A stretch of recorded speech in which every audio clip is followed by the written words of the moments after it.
I believe in Hashem. I trust in Hashem. There never is a moment when that I am alone and I'm on my own.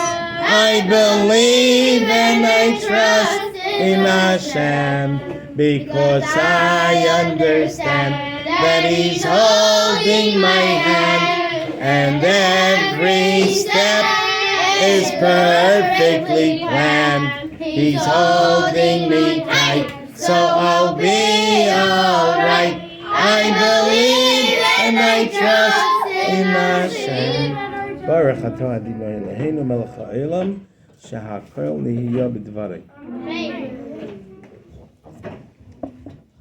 This niggin gets strengthened every time a yontif comes.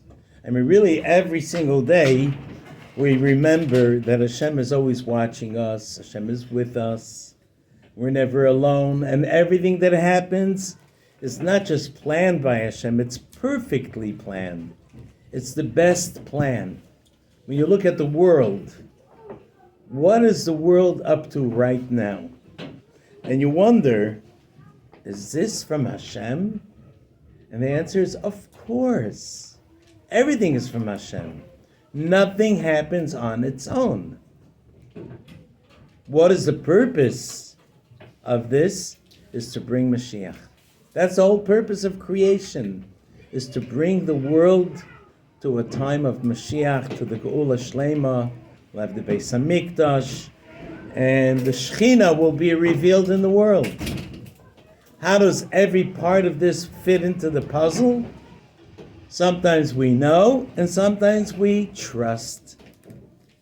Whenever a Yom Tov comes, like the Yom Tov of Purim, and we see how the Yidden were saved by Hashem from a terrible, terrible decree, it reminds us who's in charge.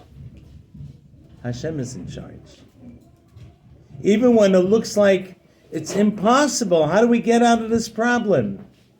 Haman of Russia had the seal of the king on every decree, and it went around the world that on this and this day, the Goyim are going to wipe out all the Yidden, chas v'shalom, men, women, and children. And then what happened? The Na'apechu. It turned over. Hashem turned it over, and the Yidden got free from their enemies. But it's all from Hashem. So I have a story which is going to point this out. We see that there is a minhag Yisrael that whenever you say you're going to do something, a Yid says Yirtzeh Hashem or B'ezrat Hashem. Why?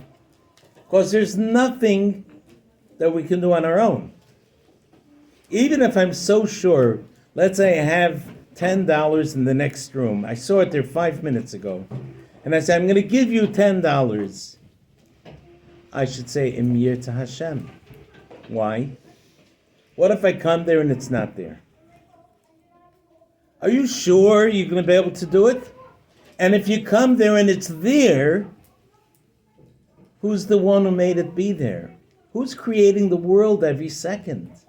Hashem. Who gives you the kayak, the strength to get up to the next room and get it? That's why we always say Yirtzeh Hashem.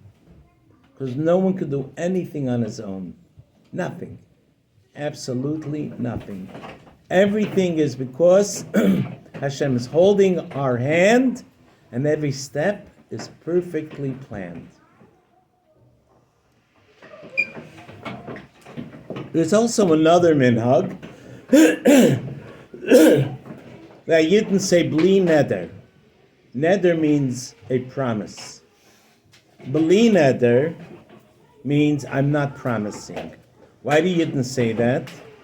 Just in case it doesn't work out, I say, for example, tomorrow I'm going to take you to the park, and tomorrow suddenly a big storm breaks out, and I wasn't able to do it. So even though I didn't say I promise that I'm going to bring you to the park. I just said I'm going to take you. That is already the words that I said. Moitza sefasecha tishmeir ve'asisa. You must guard and do and carry out the words of your lips, whatever you say, even if you didn't say the word promise. That's why it's always good to say Bli Neder. Some little kids in kindergarten, you say, what does Bli Neder mean? It means I'll try. Or it means tomorrow. That's what they usually hear when they say, Mommy, can we go to the park? Or can we get... he says, Bli Neder. Yesterday, I asked the kid in Kita Aleph, what does Bli Neder mean? Or I asked him what Yirtzeh Hashem means. He said, it means I'll try. Because that's what it seems like they're saying. They're not going to do it for sure. That's why we have to remember to always say, Yirtzeh Hashem, B'ezrat Hashem. And for this I have a story. A story that happened with the Alter Rebbe. The Alter Rebbe had a chassid. We'll call him Reb Moshe. This Reb Moshe was close friends with a certain Paretz, a landowner. And one day the Paretz asked Reb Moshe to lend him a large amount of money, like 1,000 ruble. He says, 1,000 ruble? What do you need that for? He says, I need it because right now I'm just a simple Paretz. I want to become an officer and be in the government building in Petersburg. I want to work there as an officer. I'll have a special uniform, a special hat, and I'll have power. It'll make me feel so good. You see, a Yid can always say, Ashreinu matov chalkeinu. We are so lucky. That's not what makes us feeling good. Wearing a good uniform, or having a hat, or having power over people. You know what makes a Yid feel good? When you do the purpose for which Hashem sent you in this world. To learn Torah and do mitzvahs. That's when you feel really good. You do Avos Yisrael, make a Yid smile. So Reb Moshe answered him, there's no way I can lend you 1,000 ruble. I'll pay you back and I'll pay you extra. I'll give you 15% extra. That's 150 extra ruble. It's a lot of money. I'm sorry, I don't have the money. Why didn't he say, I can't? You're not allowed to take ribbis, interest. When you lend a Yid money, let's say $100, he's supposed to pay you back exactly the amount that you lent him. You can't ask him for more, not even a penny more, and he can't even offer to give you a penny more. That's called ribbis. That's interest. You're not allowed to give interest, not allowed to take from a Yid. What's about a guy? The Torah says, La nochri sashich. That when it comes to a guy, it's a mitzvah, when you lend him money, to ask him for extra. Of course, you're allowed to lend him for free also. But if you ask him for extra money to pay back, you did a mitzvah. So here the Paretz is offering, he's going to borrow 1,000 and pay back 1,000 plus 150. Reb Moshe said, I would love to do it for you, but I just don't have that amount. Oh, come on, you can go to your Jewish friends, and they always lend each other money. You could gather the money together. Do me a favor, please. And I only want it for 1 year. That's all. Reb Moshe went and asked the Alter Rebbe if it's a good idea. If it's a good deal. And the Alter Rebbe said, yes, it's a good deal. So he went to his friends, he borrowed the money. After he borrowed all the money, he took the money together. He had 1,000 ruble. he wrote up a contract, a star. And it says there, Paritz Patatsky is borrowing 1,000 ruble from Reb Moshe for 1 year and will pay him back plus 150 extra ruble. That's 15% extra. And he said to the Paritz, sign your name here. And he signed Paritz Patatsky. And he gave him the money. The Paritz went to Petersburg and became an officer.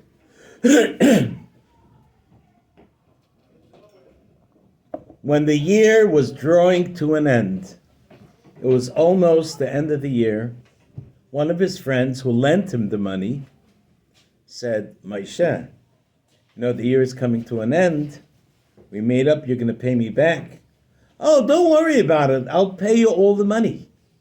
Don't worry.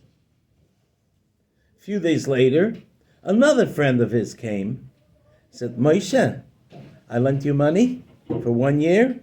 The year is almost up. You're going to pay me back on time? Oh, don't worry. I will pay you every penny. And that's what he said to all the friends that came to remind him.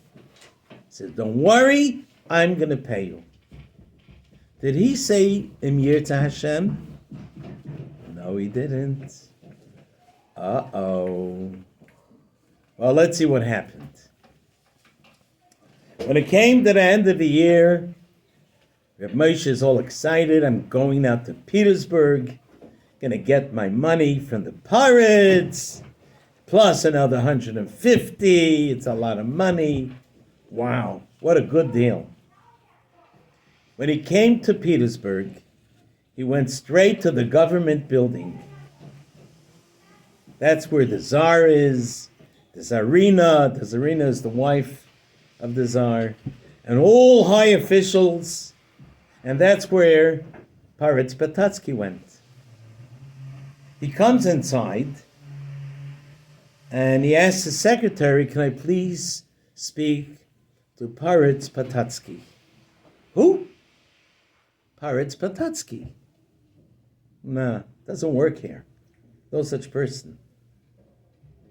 I'm sorry. I know Paritz Patatsky is working right here. This is the building. What? We don't have any Paritz at all here. Well, he became an officer.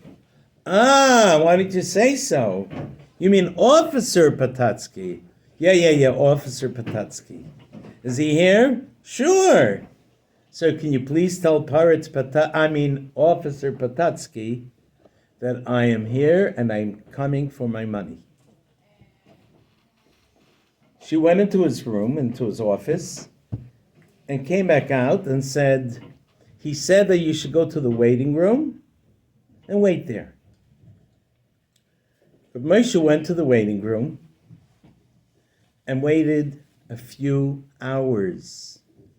Nothing happened.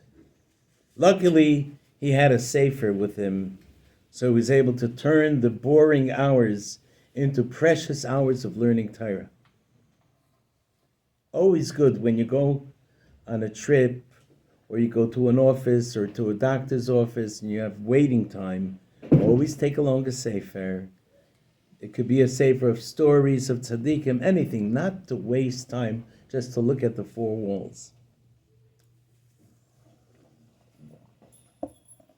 After a few hours, he sees the office of the Paritz opens up, and the Paritz comes out and walks right past him and notices him, but doesn't say a word, just ignored him and disappeared into another room. A few minutes later, a group of policemen come into the waiting room, tell Moshe to stand up. They chain him and put him into jail. What are you doing? These are orders that we were given by the officer Patatsky. What? I came to collect my money. No questions asked. When an officer gives us a command, we carry it out. Now Reb Moshe is in jail. He stayed there a whole night until the next morning. The next morning, they open up the jail room, and all the gangsters, and all the murderers and robbers, as well as Lahavdil Reb Moshe, were told to get onto a wagon. And the horses started taking them, and they were told they're going to be sent to Siberia for hard work in the labor camps. Moshe can't figure this out. Why is this happening? And what can I do?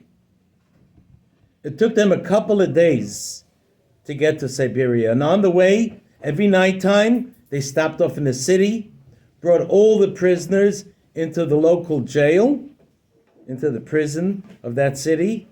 And that's where he suffered the most, being with all those gangsters, till finally they came to Siberia. Finally, we're in a place. They were told to get off the wagon and line up in front of this office. That's the government's office. And everyone gets a turn to stand in front of the window and speak to the officer on the other side of the window. And the officer gives you a card. On the card, it says exactly the location of your work and which hours you work. And it tells you where to sleep, which room you're going to sleep in. It has all the details. So everybody's waiting for their card, and all the people online got their card and already disappeared to their places. When it came Reb Moshe's turn, and he's thinking, "Oh, let me get my card already. At least I can lay down. Put my feet down. I'm so tired." But suddenly, the window shuts. Too late. The day's work is over. Come back tomorrow morning. Wow. I thought I'll have where to sleep tonight. Hashem must have a good reason why I have to suffer so much. For sure, I trust Hashem all the time. Why can't I get my card today? The next morning, he lines up and he's first online, because that's when they close the window right in front of him. Instead of opening the window to give out cards, an officer came out and says, "Your attention, all prisoners. Your attention, please. I have good news for all of you.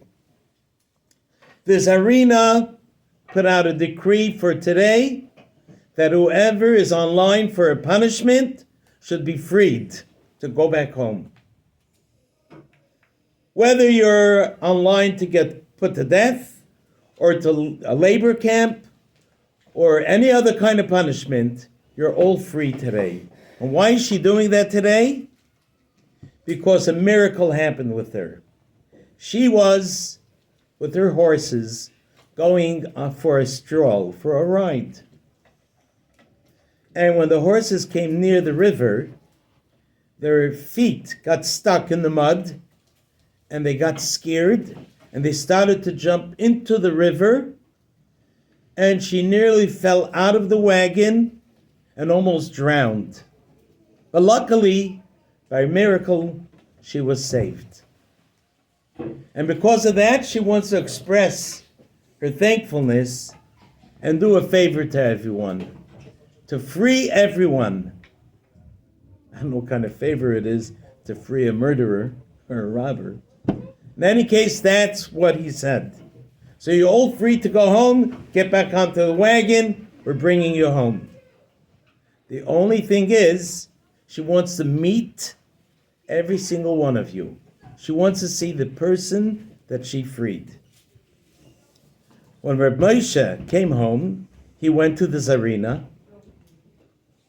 and she said, "Rabbi, what are you doing here? What wrong thing could you have done?" He says, "I did nothing wrong, absolutely nothing." And he takes out of his pocket the paper and says, "This is the paper that I brought." She opens it up, And it says, Paritz Patatsky borrowed 1,000 ruble for 1 year, is supposed to pay back plus 15%, 1,150 rubles. And it's signed. So what happened? I came to collect my money, and guess what? He sends me to Siberia. She got so angry at the pirates. She says, you know what? I'll take care of this. You're so innocent, and he's taking advantage of being an officer. You know what? Go to the waiting room for him, and I'll take...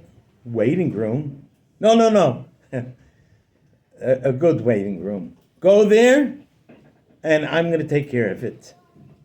She calls the pirates in and shows him only the signature. Says, do you recognize this? Sure, that's Officer Patatsky's signature when he was a pirate. Yes? Now look at the rest of the paper. And he saw that this is that paper. His face turned white. He can't understand how such a paper gets into the Tsarina's hands. And then she calls in Reb Moshe and says to the pirates, go home now, bring all the money, 1,150 ruble, right now. After he gave the money to Reb Moshe, she took away his license, can't be an officer anymore, and Reb Moshe went home. Reb Moshe came to the Alter Rebbe and said, Rebbe, what did I do wrong? Why did I get this to suffer so much? Baruch Hashem, I'm saved. But why did I suffer so much? And the Rebbe said, tell me, when the Yidden asked you, the ones that you owe money, if you're going to pay back on time, what did you say? I said, I'm going to pay back. They shouldn't worry. Is that what you said to every one of them? Yeah, I said, don't worry, I'll pay you back. Did you say Yirtzeh Hashem? I forgot to. So Min HaShemayim, from heaven, they wanted to teach you a lesson. Nothing can happen without Hashem's help. From now on, what are you going to do? Yirtzeh Hashem, I'll always say Yirtzeh Hashem. Guten Tag.